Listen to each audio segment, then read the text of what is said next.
खुदावन यसु नासरी के अज़ली अब्दी जलाली नाम में तमाम नाजरीन को मेरी तरफ से सलाम। मैं पादरी मती करामत प्रोग्राम ईमान की गुफ्तगू के साथ आप सब के दरमियान मौजूद हूँ। नाजरीन, आप सब जानते हैं होशाना टेलीविज़न की ये कोशिश रही है कि हम अपने इस प्रोग्राम में ऐसे खुदा के ख़दाम को बुलाएं, ऐसी शख्सियात को मदऊ करें, ऐसे लोगों को दावत दें जिन्होंने अपनी ज़िंदगी के अयाम के अंदर यहोवा एलोहीम खुदा पर ईमान रखा, उसके बेटे यसु मसीह पर तवक्कुल रखा, भरोसा रखा, यकीन रखा और उनके ईमान रखने के वसीला से खुदा ने उनकी जिंदगी के अंदर बड़े बड़े काम किए, अजीब काम किए, अपनी कुदरत को जाहिर किया, अपने जलाल को जाहिर किया और ना सिर्फ ये सारे तजुर्बात दिए बल्कि उनको अपनी खिदमत के लिए भी चुन लिया। आज इसी तरह खुदावंद के बड़े खूबसूरत खादम जो अरसा दराज से खुदावंद की खिदमत कर रहे हैं, इनका नाम रेवरेंड मनीर फूल है। प्रेस्बिटेरियन चर्च ऑफ पाकिस्तान से इनका तल्लक है और खुदा ने अपने बंदा को बहुत बरकत दी है और डट कर खुदा का काम कर रहे हैं। जी पारी साहब, मैं आपको वेलकम कहता हूं प्रोग्राम ईमान की गुफ्तगू में। थैंक यू पारी साहब। मैं चाहता हूं इससे पेशतर कि हम गुफ्तगू का आगाज़ करें। आप दुआ करें डायरेक्टर डेविड डीन के लिए, उनके वालिद के लिए, वालिदा के लिए, सारी मीडिया टीम के लिए और मुल्क पाकिस्तान की अमन सलामती के लिए। हम दुआ मांगे। मेहरबान खुदा, हम तेरे हज़ूर झुकते हैं और तेरा शुक्र अदा करते हैं। तू जो हमारा मुहाफ़िज़ निगहबान है और तू ही अपने फ़ज़ल से हमारे लिए सलामती को जारी करता है। हम तेरा शुक्र करते मेहरबान खुदा होशाना टीवी की सारी टीम के लिए और ख़ास तौर पर इसके डायरेक्टर डेविड डीन के लिए और उनके सारे घराने के लिए। बेशक खुदा तूने अपनी ये पाक खिदमत तूने अपने चुनिदा बंदों की ज़िंदगी में रखी और डेविड डीन के सारे घराने में तूने खुदावंद इस खिदमत को जारी और सारी रखा। इस बात के लिए भी तेरा शुक्र करते। और अब जबकि होशाना टीवी के ज़रिए खुदावंद तेरे कलाम की मुनादी पूरी दुनिया में की जाती है, सो हम मिन्नत करते इसके ख़जाने में तू सारे घराने को कसरत की बरकत देना और आज हमारा बाहम इकट्ठे होना और तेरे कलाम की बातों पर जब हम गौर करते और सुनते और सीखते हम बड़ी बरकत पाएँ मसीह हमारे खुदावंद के वसीले से। आमीन आमीन। थैंक यू सर, खुदावंद आपको बहुत बरकत दे। मैं चाहता हूँ इससे पेशतर कि हम अपनी गुफ्तगू को शुरू करें। आप बताएं आजकल खिदमत कहाँ पे कर रहे हैं और कैसे खुदा आपको इस्तेमाल कर रहा है। मैं खुदावंद का शुक्रगुज़ार हूँ जिसने मुझे गुज़श्ता 30 साल से इस खिदमत के लिए इस्तेमाल किया और बेशक उसने मुख्तलिफ़ मौक़ों पर इस बात को ज़ाहिर किया कि वो कैसा मेहरबान है और उसने मुझे संभाला है और वो मुझे अपने जलाल के लिए इस्तेमाल कर रहा है। और इन दिनों मैं कसूर शहर में केसरगढ़ के इलाके में हूँ। क्राइस्ट चर्च में बतौर पासबानी खिदमत अंजाम दे रहा हूँ और मैं खुदा का शुक्र करता हूँ कि वो अपने जलाल के लिए मुझे इस्तेमाल कर रहा है। और पास्टर जी, मैं चाहता हूँ ज़रूर अपनी फैमिली की बाबत भी बताएं। मैं खुदा का शुक्र करता हूँ, मेरी एक बीवी है और मेरे 2 बेटे हैं और एक बेटी जो सबसे छोटी है और तीनों जो हैं वो इस वक्त तालीम हासिल कर रहे हैं। बड़ा बेटा जो है वो एनवायरमेंटल साइंसेस में है और छोटा बेटा जो है वो मैस कम्युनिकेशन में कर रहा है और दोनों ही FC कॉलेज में है। और बेटी ने अभी इंटर के इम्तिहान दिए हैं और आगे वो लॉ करना चाहती हैं। सो मैं खुदा का शुक्र करता हूँ कि इस हवाले से भी खुदा ने मुझे बरकत दी है और ये फजल बख्शा के बच्चे जो हैं वो तालीम हासिल कर सकें। Praise God. और आपकी क्या ख्वाहिश है, कौन सा बेटा आपकी खिदमत को संभाले? मैंने तो खुदावंद के हज़ूर रखा है। ये खुदावंद की मर्ज़ी है कि वो किसे लेता है, दोनों ही को ले लेता है या बड़े या छोटे को लेता है। तो मुझे खुदावंद में उम्मीद है कि दोनों में से एक जो है वो ज़रूर खिदमत में आएगा। होता ये है ना, कई बार हमने दिल में कोई ख्वाहिश भी होती है, सोचा भी होता है और अक्सर जब घर में हम देखते हैं अपनी औलाद को तो हम मुतासर तो ज़रूर होते हैं, चाहे छोटे से हो चाहे बड़े से हो। तो कभी कोई ऐसी है आपके दिल में बात? हाँ जी, छोटा बेटा जो है वो खुदा के कलाम में ज़्यादा दिलचस्पी रखता है और मैं इस बात के लिए खुदा का शुक्र भी करता हूँ। और बहुत सी बातें मैंने दौरान खिदमत बेटे से सीखी हैं और मैं खुदा का शुक्र करता हूँ कि दोनों बेटे जो हैं वो एक मसीही स्कूल में, जो कोरियन स्कूल था, उसमें पढ़ते रहे और इस तरह से उनकी जो बाइबल की तालीम है वो ख़ासी बेहतर है और बहुत सी बातें मुझे सीखने को मिलती हैं। सो मैं एग्जांपल के तौर पे एक बात आपके सामने रखना चाहता हूँ कि एक दिन छोटे बेटे ने बताया कि हम स्कूल में ये सीख रहे थे कि खुदा ने किस तरह मिस्र में बनी इसराइल के लिए अपने बंदा मूसा को चुना। और वो कहानी ये बता रहा था कि जब मूसा की माँ युगबत उसे ज़्यादा देर ना छुपा सकी तो फिर उसने उसके लिए एक टोकरी बनाई और उसे राल लगाई और फिर उसे दरिया नील में छोड़ दिया। तो मुझे बेटा ये बता रहा था कि जब माँ ने इस तरह बेटे को उस छोटी टोकरी में रखा और हाथ पीछे कर लिए तो वो टोकरी जो थी वो खुदा के हाथ थे। तो बेटा जो है वो, यानी बेटा जब वो उस टोकरी में आया तो खुदा के हाथों में आ गया। तो फिर खुदा के जब हाथों में कोई आ जाता है तो वो ज़रूर किसी न किसी महल में पहुंचता है, अच्छी जगह पहुंचता है। सो ये बात बेटे से सुनकर मुझे बड़ी तक़वियत मिली।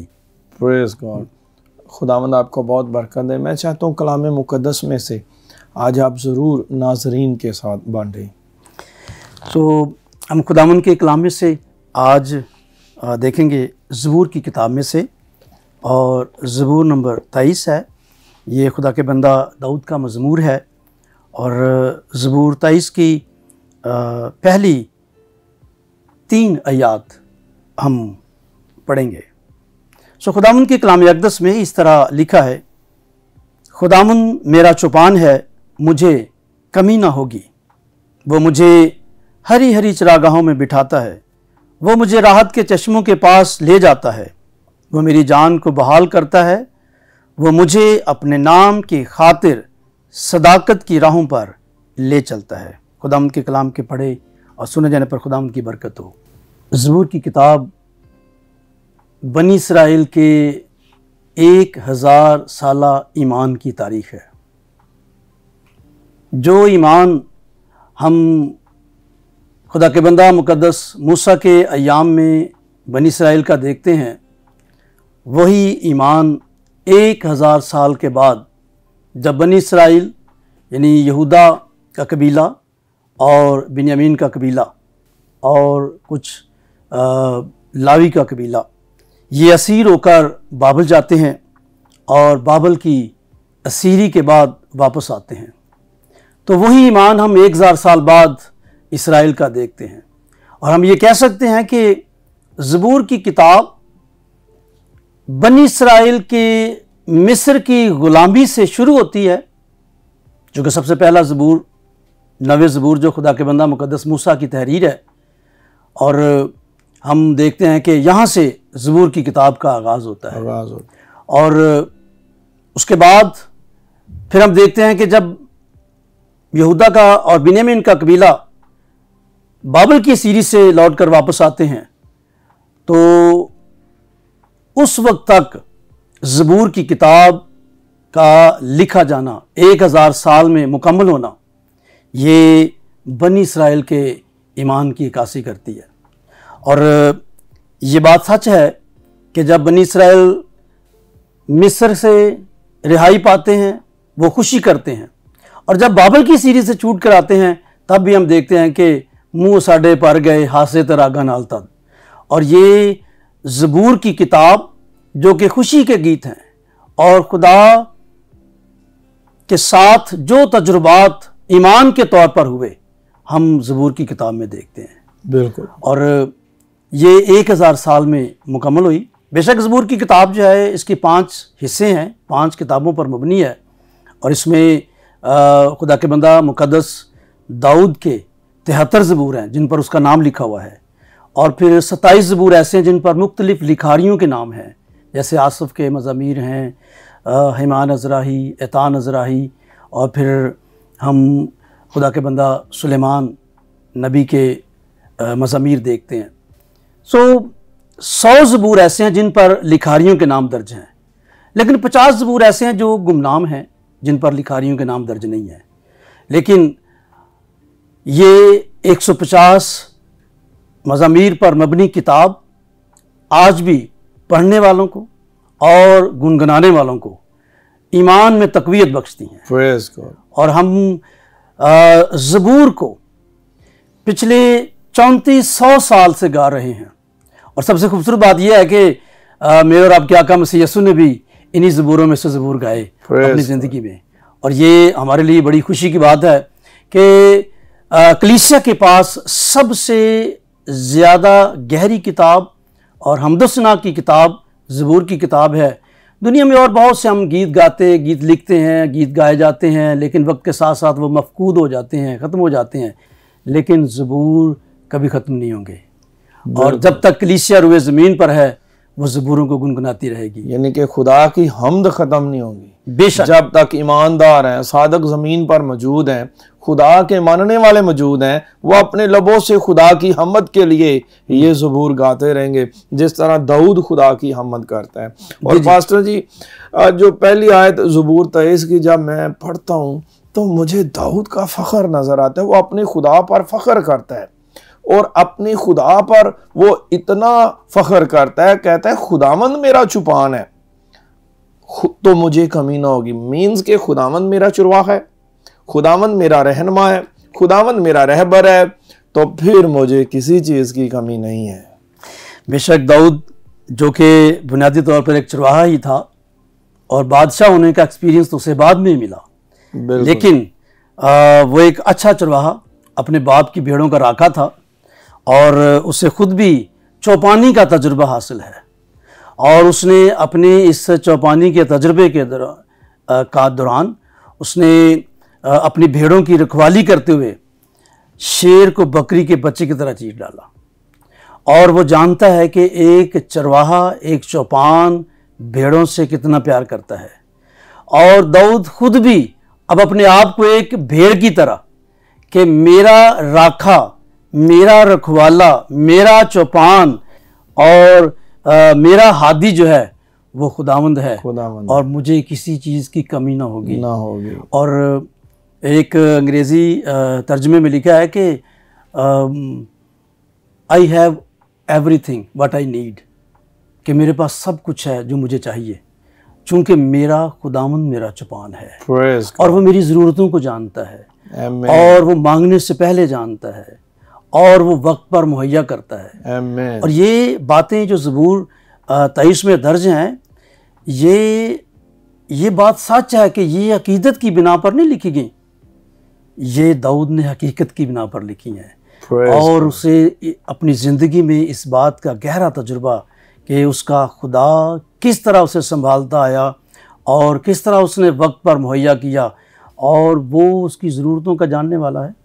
सो खुदा के बंदा दाऊद ने खुदा को तजुर्बे से जाना है। Praise God, praise God. ये खूबसूरत बात है। सारा खुदावंद आपको बहुत बरकत दे, और बड़ी बरकत मिल रही है इस गुफ्तगू से। नाज़रीन, खूबसूरत गुफ्तगू मुक़द्दस दाऊद की ज़िंदगी के तल्लुक़ से और खुदा की ज़ात की बाबत आप सीख रहे हैं, और यकीनन बहुत बरकत पा रहे हैं। ये गुफ्तगू जारी रहेगी। अभी वक्त है ब्रेक का, ब्रेक के बाद फिर हाज़िर होंगे। देखते रहिए Hosanna television. God bless you all.